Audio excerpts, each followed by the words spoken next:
ഇന്ന് വരെ CPM-ന്റെ ചരിത്രത്തിൽ ഇതേവരെ തിരിച്ച് കൊന്നിട്ടുണ്ട്, ആക്രമിച്ചിട്ടുണ്ട്.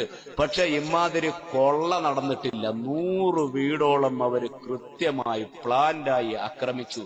കത്തിക്കൊന്നുമല്ല ചെയ്തത്. പിന്നെയോ 40 കോടി, പ്രാഥമിക വിവരമനുസരിച്ച് 40 കോടി രൂപയുടെ സ്വർണവും പണവും അവിടെ നിന്ന് കട്ടെടുത്തു. ആരാ? സഖാക്കളാ. KT ജലീൽ അടക്കമുള്ള സഖാക്കള്, അവര് നേതൃത്വം കൊടുക്കുന്ന CPM 40 കോടി പ്രാഥമിക വിവരം അനുസരിച്ച്. അതിനകത്ത് പൊട്ടിക്കരഞ്ഞുകൊണ്ട് ഒരു പിതാവ് പറയുന്നുണ്ട്, 30 വയസ്സുള്ള ഒരു പിതാവ് പറയുന്നുണ്ട്, എന്റെ 2 വയസ്സുള്ള കുഞ്ഞിന്റെ കഴുത്തിലേക്ക് കത്തിവെച്ചിട്ട് ആ കുഞ്ഞിനോട് ഊര് മാല എന്ന് പറഞ്ഞപ്പോൾ മാല ഏത് എന്നറിയാത്ത കുഞ്ഞ് വാവിട്ട് നിലവിളിക്കുന്നത് ഇന്നും എന്റെ മനസ്സിൽ നിന്ന് പോയിട്ടില്ല എന്ന് ആ പിതാവ് പറയുന്നു. എന്നെ ശ്രവിക്കുന്ന സഖാക്കൾ ആരെങ്കിലും ഉണ്ടെങ്കിൽ നിങ്ങൾ മനസ്സിലാക്കിക്കൊള്ളണം, BJP-യുടെ പേര് പറഞ്ഞ്, RSS-ന്റെ പേര് പറഞ്ഞ്, സംഘപരിവാറിന്റെ പേര് പറഞ്ഞ് മതന്യൂനപക്ഷങ്ങളെ സംരക്ഷിക്കുന്നത് ഞങ്ങളാണ് എന്ന് പറഞ്ഞ് ഇനി കേരളത്തിന്റെ മണ്ണിൽ ഇറങ്ങിയാൽ ആ നാളുകൾ പിടിതെടുക്കുമെന്ന് പറയാൻ ഈ വേദി ഞാൻ ഉപയോഗപ്പെടുത്തുകയാണ്. 40 കോടി രൂപയായി ഇവന്മാര് കട്ടെടുത്തത്, കവർന്നെടുത്തത്. 30,000-ഓളം തേങ്ങ. മൊയ്തു ഹാജി എന്ന് പറയുന്ന ഒരാൾ, അവൻ ലീഗുകാരനാണോ ഇല്ലെന്ന് എനിക്കറിയില്ല.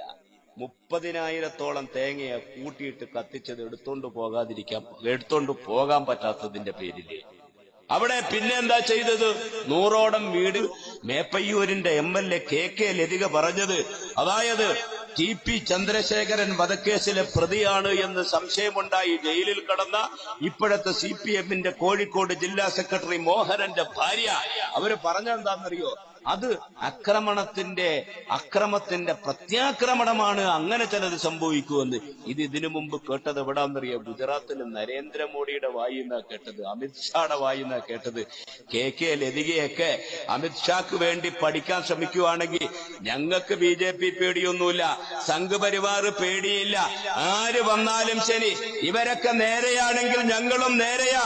അതല്ല ഇവര് വളഞ്ഞാണെങ്കിൽ അവരെ നിവർത്താനുള്ള കൈക്കരുത്ത് ഞങ്ങൾക്കില്ലെങ്കിൽ അതിനുള്ള കരളുറപ്പുണ്ട് ഞങ്ങൾക്ക്. അതുകൊണ്ട് ഞങ്ങൾക്ക് ഇവരെയൊന്നും പേടിയില്ല. ആ പേടി ഞങ്ങൾക്ക് വേണ്ട. അങ്ങനെ ഞങ്ങളെ പേടിപ്പിക്കാനുണ്ട്.